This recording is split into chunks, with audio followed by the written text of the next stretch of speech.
우리는 지금 수치심 치유에 대해서 살펴보며 은혜를 나누고 있습니다. 수치심은 타인의 시선에 의해 다른 사람에게 존중받지 못한다고 스스로 부끄럽게 생각하는 감정으로 인간이면 누구나 가지고 있습니다. 오늘 본문에 나오는 수가성 여인도 수치심에 사로잡혀 살고 있었습니다. 남편을 5이나 거쳐가면서 평생 수치심에 사로잡혀 정상적인 삶을 살지 못하고 있었습니다. 그런데 이 여인은 예수님을 만나 수치심을 치유받고 부끄러워하는 인생이 아니라 자랑하는 인생으로 변화되었습니다. 그렇다면 어떻게 우리가 수치심을 치유받을 수 있을까요? 본문에 나오는 수가성 여인을 통해서 그 해답을 얻고자 합니다. 어제 첫 번째로 말씀드린 것은 타인의 시선이 아니라 하나님의 시선으로 자신을 바라보아야 한다라고 말씀드렸습니다.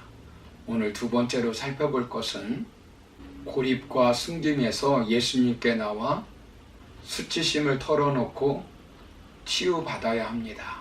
수치심을 가지면 사람들은 스스로 고립을 자초합니다. 숨어버립니다. 자신의 과거를 알고 있는 사람을 멀리하고 자신의 부끄러운 과거를 알까봐 관계를 가지지 않습니다. 자꾸 위장하고 진실을 말하지 않습니다. 그래서 이 여인은 아무도 만나지 않기 위해 정오에 물을 기르러 우물가에 갑니다.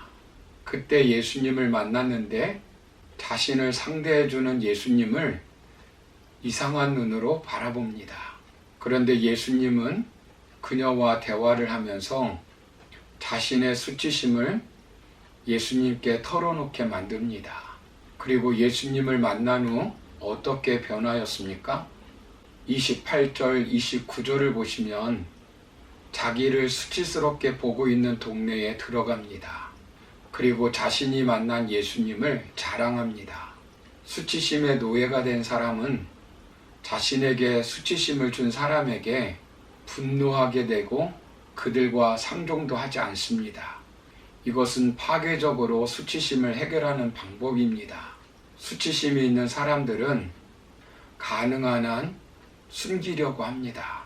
그러다 보면 진실성과 진지성이 사라집니다. 자신을 과대 포장합니다. 위선적이고 형식적인 삶을 살게 됩니다. 신앙생활을 하면서 큐티를 하고 나눔을 이야기해도 자신의 속마음을 다 감추어 버립니다.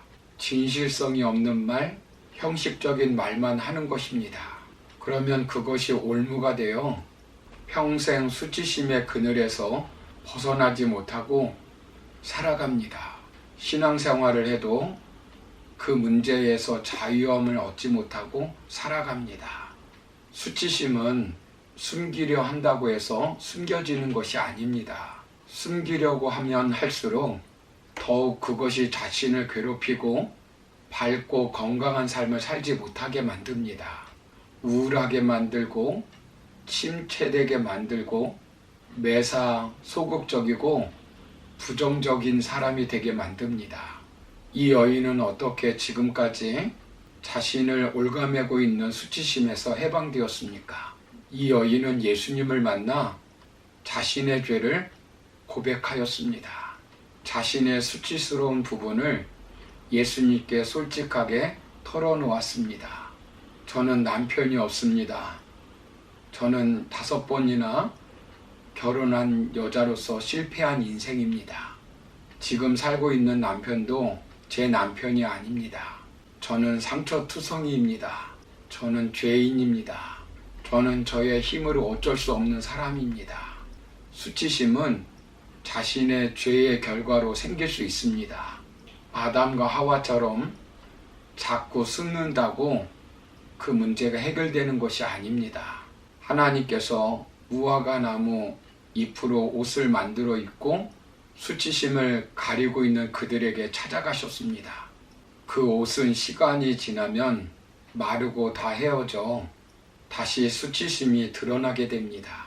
그러나 하나님은 짐승의 가죽으로 옷을 만들어 그들의 수치심을 가리워 주었습니다. 그 짐승이 무엇을 상징합니까? 예수님께서 이 땅에 오셔서 십자가에서 못 박혀 죽으심으로 인간이 당하는 모든 수치를 다 당하셨습니다. 왜냐하면 우리의 수치심을 완전히 해결해 주시기 위해서입니다. 우리 예수님은 죄가 있기 때문에 수치를 당한 것이 아닙니다. 우리 예수님은 어떤 수치심이라 할지라도 털어놓으면 다 받아주시고 용서해 주시고 치유해 주십니다. 사람에게 털어놓으면 올무가 될 수 있지만 주님께 내어놓으면 깨끗하게 치유하여 주십니다. 수치심을 해결하는 방법은 수치심을 은폐할 것이 아니라 그 문제를 해결해 주시는 예수님께 내어놓는 것입니다. 믿을 수 있는 사람에게, 믿을 수 있는 공동체에게 그 문제를 내어놓는 것입니다.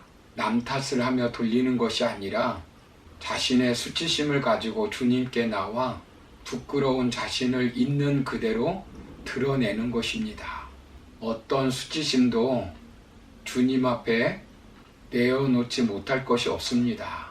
예수님께서 십자가에 못 박히셨던 그 장면을 생각해 보시기 바랍니다. 예수님께서 벌거벗겨지는 수치를 당하였습니다. 사람들이 손가락질하며 조롱하였습니다.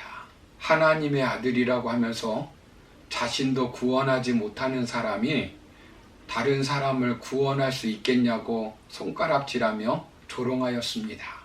따르던 제자들도 다 도망가 버렸습니다. 얼마나 수치스러운 일이겠습니까? 죄도 없으신 하나님의 아들이 극악한 죄인이 되어 십자가형에서 못 박혀 죽는다는 것이 얼마나 수치스러운 일이겠습니까? 그러나 예수님은 수치스러운 우리를 구원하기 위해 부끄러움을 개의치 않으셨습니다.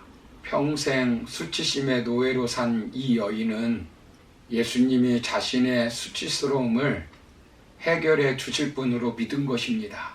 부끄러운 모습이 있지만 예수님 안에서 자신의 가치를 발견한 것입니다. 수가성 여인은 예수님을 만나 솔직히 이야기하다 보니 예수님이 누구인지 발견하게 됩니다. 그녀는 처음에 예수님을 유대인이라고 말했습니다. 그리고 당신이라고 말했습니다. 그러나 그녀의 호칭은 점점 변하기 시작합니다. 15절에서는 주라고 고백합니다. 19절에서는 선지자라고 고백합니다.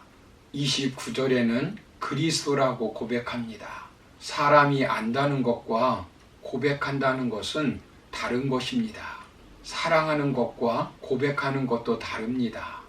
우리가 예수님을 메시아, 나의 왕, 나의 주로 고백하고 시인하면서 우리의 수치심을 주님께 다 내려놓으면 우리 인생이 달라집니다.